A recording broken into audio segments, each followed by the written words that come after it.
আমি যদি প্রশ্ন ছুড়ে দিই আন্দোলন কি আমাদের, মানে শুধু আমাদের, আপনাদের আন্দোলন না? আপনারা তো গণকর্মী, আপনারা তো এই দেশের গণকর্মী, রাইট? এই আন্দোলন কি শুধু আমাদের? যদি আমি রিভার্স করি, আপনারা এখন আমার এখানে দাঁড়ান, আমি আপনাদের ক্যামেরা বুম নিয়ে দাঁড়াই, আপনার কি নিরাপত্তা আছে কদিন পরে, আজকে কালকে? বলেন। আমাদের আন্দোলন বলে জিনিসটাকে আলাদা করার কিছুই নাই এখন আর।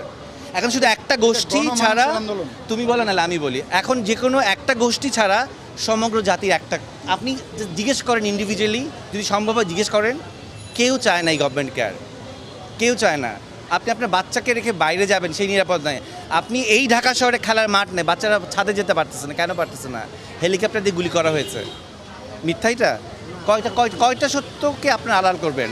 আপনারা চেয়ারে বসে বসে বলতেছেন ওরা ড্রাগস, ওদেরকে ড্রাগস দেওয়া হয়েছিল, এই জন্য ওদের কোনো সেন্স ছিল না। তো ড্রাগস নিলে আপনি মেরে ফেলতে পারেন? কোন রাষ্ট্রের আইনে আছে একজন ড্রাগ অ্যাডিক্টকে গুলি করে মারা যায়? আমি ড্রাগস নিয়েছি, এটা দায়বদ্ধতা আমার ফ্যামিলির, আমার প্যারেন্টসের। আমি ড্রাগস নিয়ে যদি